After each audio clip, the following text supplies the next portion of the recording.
upset because they didn't know this when they moved in. I would say probably 50% of the neighborhood had no idea. The city of Mapleton has long debated the way sidewalks and other amenities are paid for. According to residents, the town has changed its stance on who pays for new sidewalks several times. It's a story brought to our attention on our whistleblower hotline. Valley News Team's Rose Itzkovitz has been following the issue, and she joins us live in our studio with the latest. Rose? That's right. This issue was just discussed heavily at the last City Hall meeting at the end of October. The city decided to pay for a mistake it apparently made, only sending letters to some residents citing assessments for sidewalks that the city has already put in. The amount the city said it would cover comes to at least $30,000. But now it's planning on reassessing everything again, and residents say they're tired of being jerked around.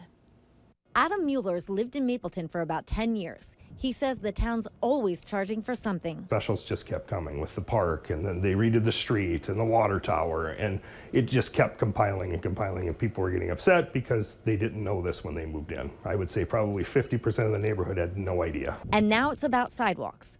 Residents had the option of paying for their own sidewalks or letting the city do it. Residents like Mueller say the assessments came out unevenly and unfairly. But since our cul-de-sac has a park in it, they decided to put it down one side of the cul-de-sac. So all of our neighbors across the street got assessed. We did not. That left some homeowners like Mueller with no assessment and others with large assessments, like Chantel Oftali. She lives just a couple doors down from Mueller and also has no sidewalk, but the sidewalks that were built by our house were only common sidewalks, but we were assessed for that whole cost. Resident Adam Mueller says that even though he wasn't assessed any amount, he'd rather everyone just get fair treatment. Yeah, it would have cost us more money, but I felt if they would have just done it and assessed the entire development, the same assessment across the board, it would have been a lot easier for people to swallow that. Now, one city council member tells me that they recognize that the assessments were done unfairly and disproportionately. He says that's why they're going back to the drawing board, and while he wouldn't disclose their next plans to me,